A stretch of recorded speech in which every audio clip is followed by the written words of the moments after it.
After a record 43 days, the nation's longest government shutdown is now over. President Trump signed a funding bill late last night, ending over a month of furloughs and delays across the country. Here are the details.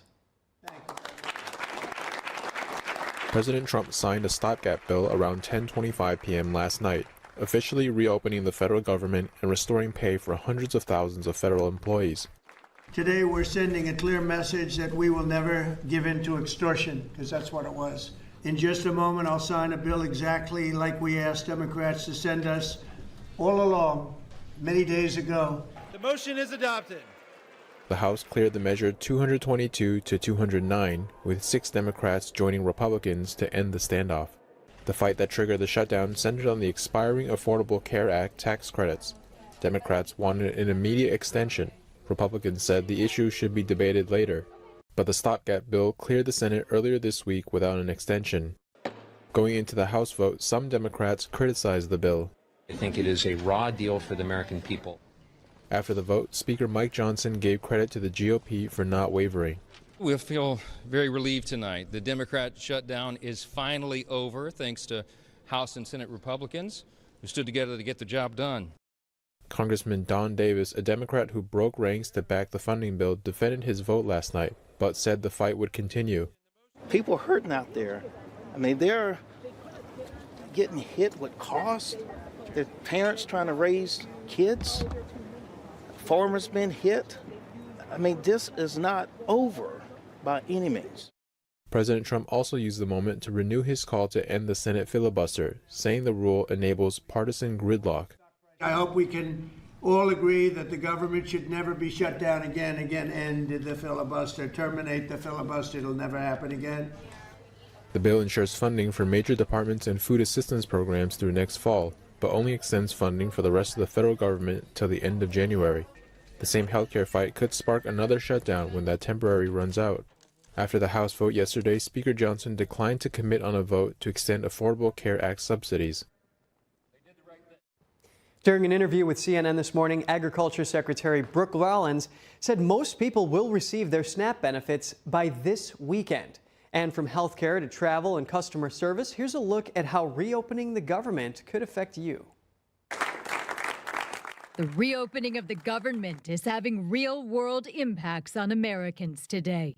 More services are becoming available again with the return of furloughed federal employees. They're set to get back pay, and some experts predict an economic rebound. Even though it gets made up in the measured GDP data, the real human impact is never fully recovered. For people on Obamacare, the reopening could mean their health insurance costs will more than double. Democrats vow to keep fighting. Either Republicans finally decide to extend the Affordable Care Act tax credits this year, or the American people will throw Republicans out of their jobs next year. The House Speaker says he wants program reforms first. I'm not going to guarantee a vote on ACA unreformed COVID-era subsidies that is just a boondoggle to insurance companies and robs the taxpayer. We got a lot of work to do on that. It's unclear when flight schedules will return to normal, but SNAP benefits should be available again soon. Food should not be up for a bargain. Everyone should have the right to eat. For many programs, the bill provides funding through January. As we've been covering, the longest shutdown in U.S. history has officially ended. And joining us now to discuss is Madeleine Somerville, Democratic strategist, speechwriter, and attorney. We also have Angie Wong, Republican strategist and political columnist. Good to have you both here today. Angie, we'll start with you. What was achieved in this funding measure passed by the House and Senate that Americans had to endure 43 days of shutdown? Yeah, absolutely nothing was achieved other than to show that Republicans were always going to offer this deal to hear about ACA subsidies and Obamacare and doing an extension, but only after we had a clean budget passed. And that's all we wanted from the very get-go. October 1 until now didn't have to happen this way, right? All those cards were already on the table. We were ready to talk to Democrats about healthcare, but only when it was time to, after that a very critical extension of our budget was passed. So nothing was achieved other than to show that, Democrats was using this as a political leverage all along. And that's where they failed. That's why they're going after Chuck Schumer right now, asking him to resign, because at the end of the day, they held out for nothing. But meanwhile, American suffers. Babies did not get their subsidies. I was stuck at, the airport for hours on end, and as many Americans were. Our flights were canceled or delayed. We didn't have to suffer all of this, but at the end of the day, it didn't really prove anything at all. 43 days was a very, very long time. And I'm very happy to see the government reopen again. Federal workers are waiting for their back pay. We should get that out to them immediately. And also, we'd love to see air travels. We would love to see planes in the air again, especially right before the Thanksgiving weekend travel begins. Well, thanks for that, Angie. And of course, we know that there is another deadline coming up in the near future in which there has to be some resolution at some point. Now, Madeline, I'd like to give you a chance to respond to your co-panelists, and also mentioning how Trump said that Democrats, quote, this was an easy extension, but that they didn't want to do it the easy way. They had to do it the hard way. Any thoughts? Sure. And I'm always happy to respond to my lovely co-panelist, Angie Wong. It's cool that we can be friends outside of politics. I just wanted to let everyone know that it's possible. So I don't think that the shutdown was for nothing, right? And I am very happy that people are willing to let Chuck Schumer go at this point. I want a whole new set of leadership, Pelosi, Jeffries, everyone. So I'm not here to defend Chuck Schumer in any way. I think that it was time to reopen the government. I think that people got the message. It came at a time that was during these elections when we needed to feel that energy as Democrats.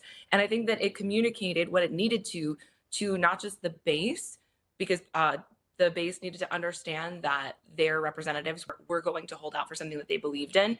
But I think it also tipped a few other voters who may have been swaying towards Trump back into this direction. Because I think that the framing of the Democrats don't care about you because they won't open the government, they don't care if you get your food stamps, they don't care if you get access to what you need, was obviously false, because the Democrats were trying to fight for something important and real, and I think people bought it. And that's one of the reasons why the Democrats did so well in this recent election.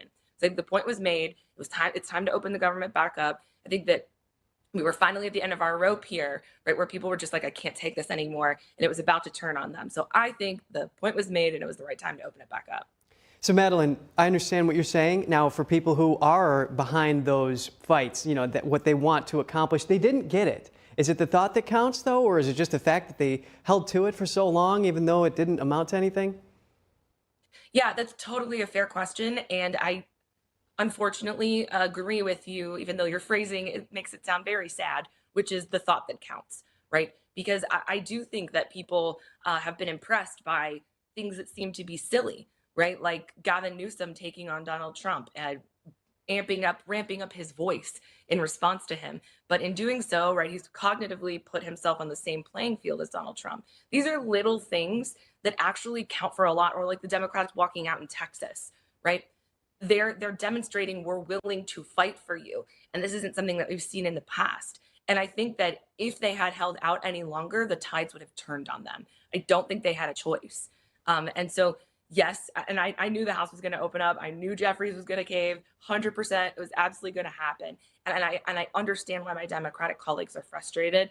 And it makes sense that I would disagree with what they're saying, because I usually disagree with them, even though mine is now in support of what the Democrats are doing. But I think that overall, the point was made that needed to be made. We just didn't have the resources or time, and the people didn't have what they needed in order to be able to keep going.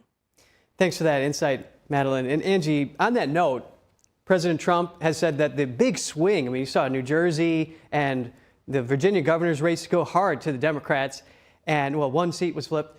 Now, what is the messaging surrounding this shutdown, and how could it impact the midterms? Of course, we hear Democrats saying that they need to claw back some of those benefits that they say the Republicans are taking away, and so on. Well, certainly the shutdown and also last week's election has framed the midterms coming up next year.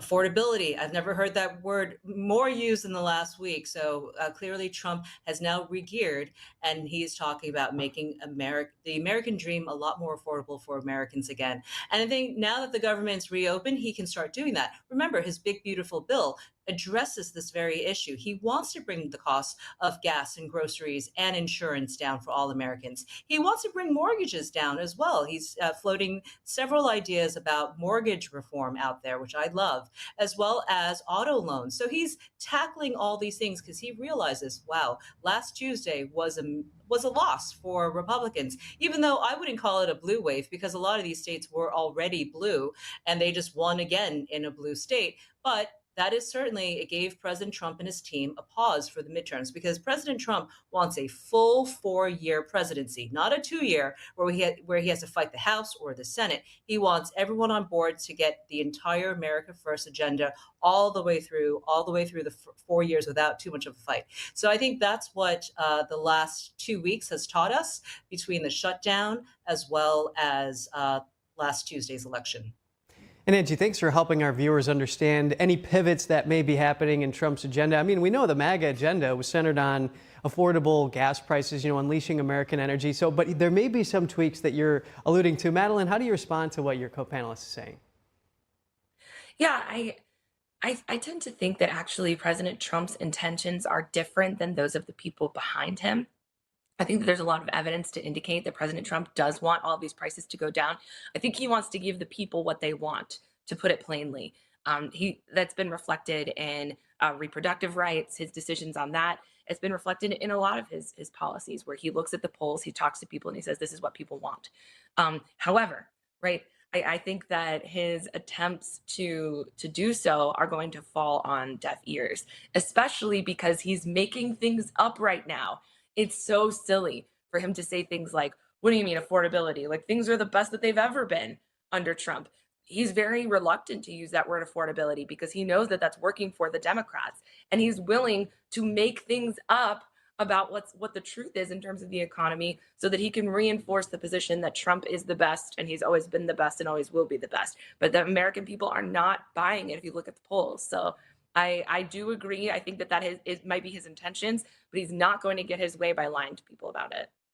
Madeline, affordability is certainly a major aspect to all of this. I mean, you have cumulative inflation hitting Americans with 20% more of these prices. So, I mean, it adds up, definitely.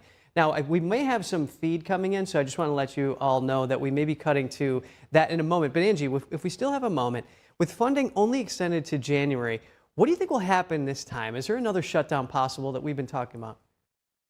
Yeah, I mean, January 30th is just around the corner, and there could be another shutdown if we don't get this right. We have between now and remember, and we also have a major break in the middle of that for the holidays as well. So Congress will be out of session for a lot of those dates. I have no doubt that given what we just went through, Americans cannot face another shutdown, certainly not for 40 plus days. We can't keep doing this round and round. It is the definition of insanity if we do. I do hope that our houses, our lawmakers can get it together and actually pass something for real this time.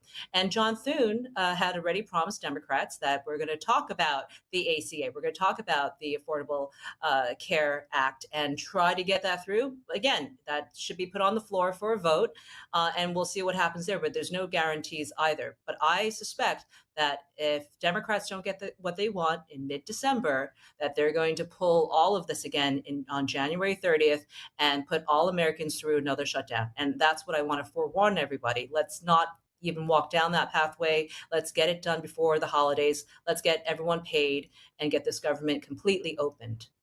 Well, Angie and Madeline, thank you for sharing your deep understanding with us. Hopefully it can benefit the American people having this think tank. And right now we're going to cut to President Trump. So thank you both for coming on. Thank you. Thank you. And President Trump joined by First Lady Melania Trump. They're both at the White House right now.